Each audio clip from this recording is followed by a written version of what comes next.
it's terrifying just to feel like you're cooking. That little video, I suggest you go watch it. It's from a lady that used to be at a state jail here in Texas, and she's talking about how hot it gets.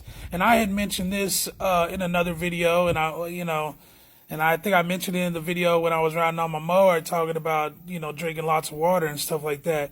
But the fact of the matter is, it is fucking brutally hot in the penitentiaries and stuff. It's inhumane. It ain't fucking right. I'm gonna tell you right. It ain't right for the bosses.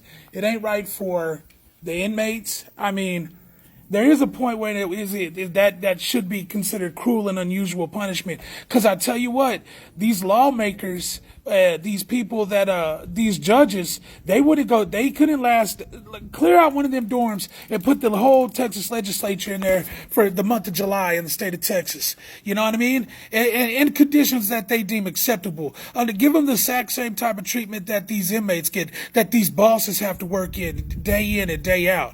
You know what I'm saying? If you're working with G5 offenders in high custody and then SEG and stuff, you have to wear like these thrust vests.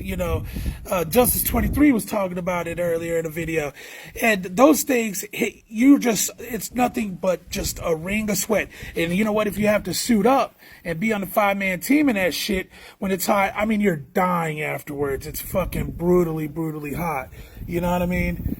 It's no fucking joke. And I'm going to tell you what the problem is, that we forget we are incarcerating human fucking beings here. You know what I mean? They did something wrong. They're viewed as less than a human by much of society. And, fucking maybe child molesters and shit like that are less than a human, but that's not, once they're incarcerated, it's no longer our position to sit there and judge them anymore. They've been judged. That's happened.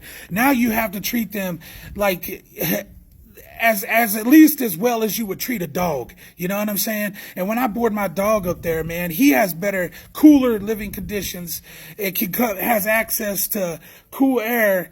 And whenever human beings that work in these prisons and are incarcerated in these prisons, they don't even have access to that. And I know it's a first world problem to talk about air conditioning, but it's just crazy and out of line that it gets that hot.